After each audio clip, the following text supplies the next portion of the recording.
আমি মনে করেছিলাম যে আমার বাবা মার যে দেশপ্রেম ছিল বাংলাদেশের মানুষের জন্য, তারা, আমি নিজে চোখে নিজের অভিজ্ঞতা থেকে আমি যেটা উপলব্ধি করেছি, আন্তরিকভাবে অন্তর থেকে তারা বাংলাদেশকে ভালোবাসতো। সো তাদেরই সন্তান হিসাবে আমি মনে করেছিলাম এটাও আমার একটা দায়িত্ব। সেই দায়িত্ববোধ থেকে আমি আমার 28 বছর বয়সে আমি আমেরিকা থেকে ফেরত চলে আসি। আমি এক বড় স্বপ্ন নিয়ে এসেছিলাম যে হয়তো বাংলাদেশে Lily Whipped Shea Mystic Glowing Body Wash. Secret to ultimate glow. পরিবর্তনের একটা অংশ হতে পারবো, সুন্দর রাজনীতির।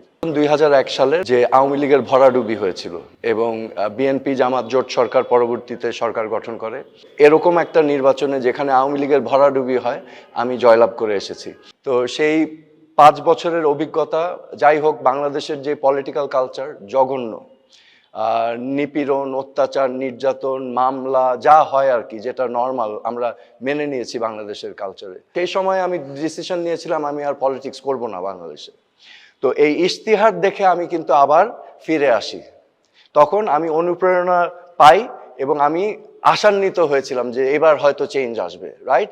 বিকজ এই যে 5 বছরের আওয়ামী লীগের যে দুরবস্থা হয়েছিল, আমার ধারণা ছিল যে আমার মানে আপার লিডারশিপ এটা থেকে শিক্ষা নেবে। 5 বছরের যে বিরোধী দলীয় রাজনীতি, যেই অত্যাচার নিপীড়ন আমরা ফেস করেছিলাম, আমি ভেবেছিলাম সেখান থেকে আমরা শিক্ষা নিব, রাইট? যে একটা সুন্দর দেশ গড়ার জন্য we will set an example. কিন্তু আমি যখন দেখলাম যে না, দুর্নীতি দূর করা তো দূরের কথা, এখানে বিজনেস অ্যাজ ইউজুয়াল হচ্ছে, তখন আমার কাছে ক্লিয়ার হয়ে যায় আমরা কোন পথ বেছেছি। সো আমি যখন দেখলাম যে নীতি নৈতিকতা বিসর্জন দেওয়া হচ্ছে, আমি এটাকে কোনোভাবেই মেনে নিতে পারিনি। এবং যে সকল অনিয়ম আমি দেখেছি, যেই অনিয়মের বিরুদ্ধে আমাদের কাজ করার কথা ছিল, আমি সেটা মেনে নিতে পারিনি।